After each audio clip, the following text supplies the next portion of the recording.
Hello प्यारे विद्यार्थियों, आज हम करने जा रहे हैं बीए भाग तीसरा का काव्य शास्त्र के से जुड़ा हुआ एक प्रश्न दो प्रकार से आ सकता है। काव्य की परिभाषा देते हुए उसके स्वरूप को स्पष्ट कीजिए, अथवा भारतीय एवं पाश्चात्य विद्वानों द्वारा दी गई काव्य की परिभाषाओं का उल्लेख करते हुए काव्य का स्वरूप निर्धारण कीजिए। तो सर्वप्रथम हम भूमिका बनाएंगे। आधुनिक युग में काव्य शब्द कविता के अर्थ में रूढ़ हो चुका है, परंतु संस्कृत साहित्य में कुछ आधुनिक काल में भी काव्य को व्यापक अर्थ में मुख्यतः ग्रहण किया गया है। भारतीय काव्यशास्त्र की भूमिका का मूल आधार काव्य ही है और भारतीय संस्कृत विद्वानों ने काव्य को साहित्य का पर्यायवाची के रूप में ही मुख्यतः ग्रहण किया है। हम यहाँ भारतीय काव्यशास्त्र की भूमिका में ही काव्य के स्वरूप को मुख्यतः विचार करेंगे, क्योंकि आधुनिक काल में काव्य शब्द सीमित होकर कविता के अर्थ में रूढ़ हो चुका है। आधुनिक काल में जिन विद्वानों ने काव्य को व्यापक अर्थ में ग्रहण करते हुए इसके स्वरूप को परिभाषित करने का प्रयास किया है, हम उनके मतों का विवेचन भी अवश्य करेंगे। हिंदी साहित्य के मध्ययुगीन कुछ कवियों तथा कविचार्यों ने भी काव्य को परिभाषित करने का प्रयास किया है। उनके दृष्टिकोण को महत्व देना भी अति अनिवार्य बन पड़ता है। इसके अतिरिक्त आज पाश्चात्य दृष्टिकोण को सर्वाधिक महत्व मिलता है और मिल भी रहा है। प्रत्येक विषय के विवेचन एवं प्रतिपादन में दृष्टिकोण देते हुए तुलनात्मक अध्ययन की प्रवृत्ति प्रबल हो चुकी है। हम भी इस बात को स्वीकार करेंगे और इसे अपने इस प्रश्न के अंतर्गत अपनाएंगे। ऐसा होना स्वाभाविक भी है और यह प्रवृत्ति लाभकारी भी है।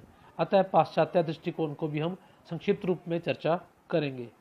काव्य के स्वरूप को व्यंजित करने वाली प्राचीन उक्ति ऋग्वेद में ही उपलब्ध होती है। सबसे पहले ये अब संस्कृत के विद्वानों की बात कर रहे हैं हम। अब इनके अनुसार निर्वाद, प्रेमपूर्ण और आनंददायिनी अभिव्यक्ति को ही काव्य माना गया है। श्रीमद् भगवद गीता में वाणी के तप को व्याख्यात किया गया है और विद्वान इसे काव्य की व्याख्या ही स्वीकार करते हैं।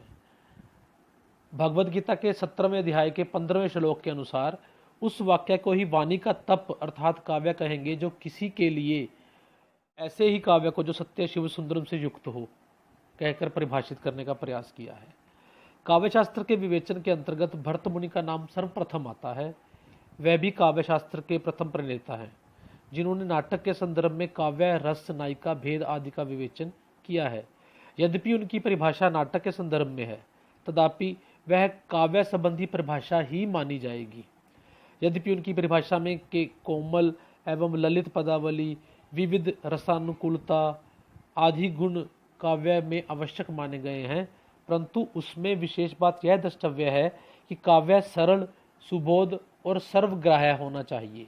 मतलब कि सबके लिए जो स्वीकार किया जा सके, उसमें सबको सुख अर्थात आनंद प्रदान करने की क्षमता होनी चाहिए। वहीं दूसरी ओर अग्नि पुराण की परिभाषा में संक्षिप्त वाक्य योजना, अवच्छिन्न पदावली, अलंकार, गुण एवं दोष रहितता को काव्य के लक्षण माना गया है। भामा ने काव्य को शब्दार्थ युक्त रचना कहा है। यह परिभाषा काव्य के स्वरूप में को उद्घाटित करने में असफल है। वास्तव में यह अपूर्ण एवं अस्पष्ट परिभाषा है। इससे यह सिद्ध होता है कि प्रत्येक वह वाक्य जिसमें कुछ न कुछ अर्थ अवश्य हो। यही बात रुद्रट की परिभाषा में भी संबंध में भी कही जा सकती है। वह शब्द और अर्थ दोनों को काव्य कहते हैं। ये परिभाषाएं अभिव्यक्ति दोष से दूषित हैं। इनके अनुसार तो ऊल जुलूल बातें भी काव्य का रूप मानी जाएंगी। जैसे कि रेलवे की समय सारणी को ही हम काव्य कह देंगे फिर तो। परंतु रुद्रट ने आगे चलकर काव्य में रस की स्थिति को अवश्य स्वीकार किया है। अतः हम कह सकते हैं कि रुद्रट का काव्य से अभिप्राय शब्दार्थ युक्त ऐसी रचना से रहा होगा जो रसपूर्ण हो।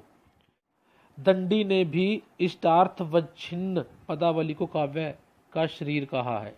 इसका अभिप्राय यह हुआ कि दंडी काव्य की आत्मा भी स्वीकार करते होंगे, परंतु उस पर दंडी ने प्रकाश नहीं डाला। इष्टार्थ से दंडी का अभिप्राय रमणीयार्थ से रहा होगा, ऐसा कुछ विद्वानों का मानना है। वामनाचार्य ने काव्य को परिभाषित तो नहीं किया, परंतु उनके कथनों से यह ध्वनित अवश्य होता है कि उनके मत में अलंकार एवं गुणों से युक्त दोष रहित रचना ही काव्य है। भोज ने दोष रहित गुण युक्त अलंकारों से सुसज्जित तथा सरस काव्य को शांति और सुख की अधिकारी कहकर वामन आदिचार्यों का ही समर्थन किया है। आचार्य कुंतक ने फक्रोक्ति गर्भित और आह्लादकारिणी सुसबद्ध शब्दार्थ सहित तथा व्यवस्थित रचना को काव्य स्वीकार किया है। काव्य के स्वरूप के संबंध में संस्कृत आचार्यों की परिभाषाओं में मम्मट, विश्वनाथ तथा जगन्नाथ की परिभाषाएं भी विशेष रूप से लोकप्रिय हुई हैं। मम्मट ने शब्दार्थ युक्त दोष रहित गुण पूर्ण रचना को काव्य कहा है, चाहे अलंकार कहीं कहीं ना भी हो, जैसा कि तद दोषो शब्दार्थो सगुना वन लंकृति पुनः यद्यपि। आचार्य मम्मट ने सर्वप्रथम अलंकारों की अनिवार्यता के सिद्धांत का खंडन किया है। विश्वनाथ ने वाक्य रसात्मक काव्य कहकर काव्य में रस की ही एक मात्र सत्ता स्वीकार की है। उनकी परिभाषा पर यह दोष रोपण हुआ है, यह अख्याति दोष से दूषित है, क्योंकि इसमें काव्य के अन्य तत्वों की अवहेलना स्पष्ट दिखाई देती है। परंतु यह परिभाषा सर्वाधिक लोकप्रिय भी हुई है और मान्य भी की गई है। जगन्नाथ ने रमणीयार्थ प्रतिपादम शब्द काव्यम कहकर केवल रमणीयार्थ को काव्य का मूलभूत तत्व स्वीकार किया है। रमणीयता से उनका तात्पर्य लोकोत्तर आहाद से या आहाद के उत्पादक की गोचरता से रहा है। बाणभट्ट जयदेवादी ने भी काव्य संबंधी परिभाषाएं दी हैं, परंतु वह प्राकांतर से पूर्व मतों का समन्वय ही है। भवभूति ने काव्य को आत्मा की वाणी कहकर अवश्य कुछ मौलिक बात करने का प्रयास किया है, परंतु यह परिभाषा काव्य के स्वरूप को स्पष्ट करने में असमर्थ है। संस्कृत के आचार्यों द्वारा प्रतिपादित काव्य संबंधी परिभाषाएं इस तथ्य को व्यंजित करती हैं कि काव्य की एक सर्वमान्य परिभाषा संभव नहीं है। काव्य के स्वरूप से संबंधित संस्कृत साहित्याचार्यों की परिभाषाओं में डॉक्टर गोविंद त्रिगुणायत यह निष्कर्ष निकालते हैं कि संस्कृत साहित्याचार्यों की परिभाषा पर यदि हम सूक्ष्मता से विचार करें तो स्पष्ट हो जाएगा कि काव्य पर कई दृष्टियों से विचार किया गया है। एक काव्य के शरीर की दृष्टि से, दूसरा उसके प्राण की दृष्टि से, जिसे हम आत्मा भी कह सकते हैं। काव्य शरीर से संबंधित मत दो विभागों में विभाजित किए जा सकते हैं। एक शब्दनिष्ठ संबंधी है और दूसरे जो है शब्द और अर्थ उभयनिष्ठ संबंधी। दूसरी ओर डॉक्टर कृष्णदेव झारी ने इस निष्कर्ष पर पहुंचते हैं कि इस प्रकार संस्कृत काव्य में काव्य की परिभाषा मुख्यतः आह्लाद या अनंत तत्व पर आधारित रही है। यद्यपि हमारे संस्कृत आचार्यों ने काव्य से धर्म अर्थादि चतुर्वर्ग प्राप्ति का दृष्टिकोण भी प्रकट किया था, पर अपनी परिभाषाओं में या काव्य लक्षणों में उन्होंने अधिकतर आह्लाद या आनंद पर ही दृष्टि केंद्रित रखी है। परिभाषाओं में या काव्य लक्षणों में उन्होंने इस चीज को पूर्ण रूप से स्वीकार किया है। संस्कृत आचार्यों की सामूहिक काव्य परिभाषा कुछ इस प्रकार से बन जाएगी, अगर हम देखें तो रमणीय शब्दार्थ से युक्त सरसवाणी ही काव्य है। किसी अंतिम निष्कर्ष पर पहुंचने से पूर्व हम हिंदी के कवि विद्वानों या पश्चिम के विद्वानों या पाश्चात्य के विद्वानों का इस संबंधी मत भी जान लेना हमारे लिए अनिवार्य है। उनकी परिभाषाओं को कुछ तो कविता संबंधी है, इसमें से मध्य युगीन हिंदी के कवियों जैसे देव, श्रीपति, केशव, भिखारीदास आदि की दी गई परिभाषाएं तो मात्र संस्कृत के दृष्टिकोण को ही हिंदी रूपांतरण स्वीकार की जा सकती हैं। जैसे कि श्रीपत कहते हैं, शब्द अर्थ बिन दोष गुण अलंकार रसवान, ताको काव्य बखानिये श्रीपत परम सुजान। हिंदी के आधुनिक विद्वानों में आचार्य रामचंद्र शुक्ल के मत में जिस प्रकार आत्मा की मुक्तावस्था ज्ञान दशा कहलाती है, उसी प्रकार हृदय की मुक्तावस्था रस दशा कहलाती है। हृदय का इसी मुक्ति की साधना के लिए मनुष्य की वाणी जो शब्द विधान करती है उसे कविता कहते हैं। इस साधना को हम भाव योग कहते हैं और कर्मयोग तथा ज्ञान योग के समक्ष मानते हैं। शुक्ल जी रस को महत्व देते हुए दिखाई देते हैं। वहीं दूसरी ओर महावीर प्रसाद द्विवेदी जी ने चमत्कार को विशेष महत्व दिया है। शिक्षित कवि की उक्तियों में चमत्कार का होना परमावश्यक है। चमत्कार अलंकार मूलक भी हो सकता है एवं अभिव्यक्ति मूलक और औचित्य मूलक भी हो सकता है। ऐसा महावीर प्रसाद द्विवेदी जी का मानना है। वहीं जयशंकर प्रसाद जी के शब्दों में यदि देखा जाए तो वह कहते हैं कि काव्य आत्मा की संकल्पात्मक मूल अनुभूति है, जिसका संबंध विश्लेषण, विकल्प या विज्ञान से नहीं है। वह एक श्रेयमयी गेय रचनात्मक ज्ञान धारा है। साथ ही उनके मत में वह सत्य, शिव, सुंदरम, सार्वजनिकता, चिरंजीवनता, अनुभूति और आदर्श को भी की समष्टि भी है। वहीं बाबू गुलाब राय के शब्दों में काव्य संसार के प्रति कवि के भाव प्रधान मानसिक प्रतिक्रियाओं के श्रेय को मार्ग देने वाली अभिव्यक्ति मात्र है। महादेवी वर्मा इस संदर्भ में कहती हैं कि काव्य में सत्य और सौंदर्य का सामंजस्य होता है और यह ज्ञान में सहायक सिद्ध होती है। काव्य में कला का उत्कर्ष ऐसे बिंदु तक पहुंच गया है जहां से वह ज्ञान पूर्ण सहायता दे सका, क्योंकि सत्य काव्य का साध्य और सौंदर्य उसका साधन है।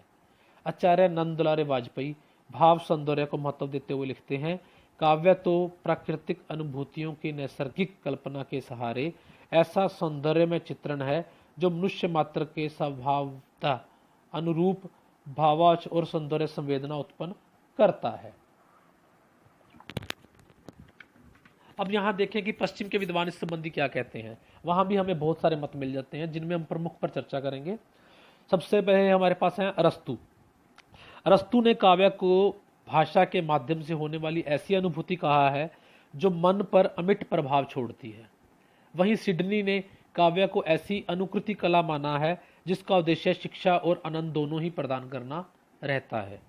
जॉन स्टुअर्ट मिल काव्य को ऐसे विचारों और शब्द मानते हैं जिसमें भाव स्वतः पूर्तिमान हो जाते हैं। मैकाले का मत है कि काव्य ऐसी कला है जो शब्दों के माध्यम से वह काम करती है जो चित्रकार रंगों के माध्यम से करता है। वहीं टॉम क्लाइल ने कविता को संगीतमय विचार कहा है। एडगर एलन पो ने कविता को सुंदरता की लयात्मक सृष्टि कहा है। विल्सन के अनुसार कविता को भावों से रंजित बुद्धि कहा गया है। वहीं वुडवर्थ का मत है कि कविता प्रबल मनोवेगों का स्वतः प्रवाहित स्रोत मात्र है। हडसन ने कविता को कल्पना एवं भावना के माध्यम से ही की गई जीवन की व्याख्या माना है। मैथ्यू अर्नोल्ड ने कविता को जीवन की ऐसी आलोचना माना है जिसके आधार पर काव्य सत्य और काव्य सौंदर्य के नियम हैं। यदि ध्यान दिया जाए तो ऊपर युक्त संपूर्ण विवेचन से यह बात स्पष्ट हो जाती है कि काव्य की कोई एक निश्चित परिभाषा नहीं दी जा सकती और ना ही दी गई है। इसका निश्चित निर्धारण करना है तो हमें सब संपूर्ण विद्वानों के मतों को ध्यान रखना होगा। जैसे कि संस्कृत के भारतीय साहित्याचार्यों ने शब्दार्थ, रमणीयता, रस आह्लाद, वक्रवरता आदि को महत्व दिया है। वहीं हिंदी के आचार्यों, कवियों आदियों ने तो संस्कृत के दृष्टिकोण की ही एक तरह से पुनरावृत्ति की है, लेकिन पश्चिम के विद्वानों का समर्थन भी किया है। आधुनिक परिभाषाएं सत्य, शिव, सुंदरम तथा जीवन के विशेष महत्व प्रदान करती हुई दिखाई देती हैं। पश्चिम परिभाषाएं सौंदर्य, प्रेषणीयता, स्वतः स्फूर्ति, संगीतात्मकता, आनंद, सत्य, बौद्धिकता, कलात्मकता, अभिव्यक्ति आदि तत्वों से जुड़ी हुई या उनके समावेश को प्रदान करके ही परिभाषित होती दिखाई देती हैं। आधुनिक युग की काव्य संबंधी परिभाषाएं कविता के स्वरूप से संबंधित हैं, तथापि वे काव्य के स्वरूप के उद्घाटन में सहायक अवश्य कही जा सकती हैं। कविता को जीवन की व्याख्या कहना उसी प्रकार समर्थ है जिस प्रकार संस्कृत के आचार्यों के कथन। विभिन्न परिभाषाओं से यह स्पष्ट होता है कि काव्य का स्वरूप समय सापेक्ष है और वर्ग सापेक्ष भी माना जाएगा। यह विभिन्नता इस बात की सूचक है कि संसार के लोगों की रुचियां भिन्न भिन्न हैं। काव्य वास्तव में अनुभूतियों को प्रभावित करने वाला ऐसा प्रकाशन है जो समय सापेक्ष और वर्ग सापेक्ष रहता है और है। इसी प्रकार यदि हम अंत में कहें तो हम ये कह सकते हैं कि कविता के पूर्ण सौंदर्य को परिभाषाओं में सीमित शब्दों में बांधना संभव नहीं है, क्योंकि जब जब हम कविता को परिभाषा की सीमाओं में बांधना चाहते हैं या काव्य को परिभाषाओं में बांधना चाहते हैं तब तब हमें कुछ ना कुछ हमसे अवश्य छूट गया है। यही संपूर्ण सत्य है। धन्यवाद विद्यार्थियों, जल्दी मिलते हैं नए सवाल के साथ।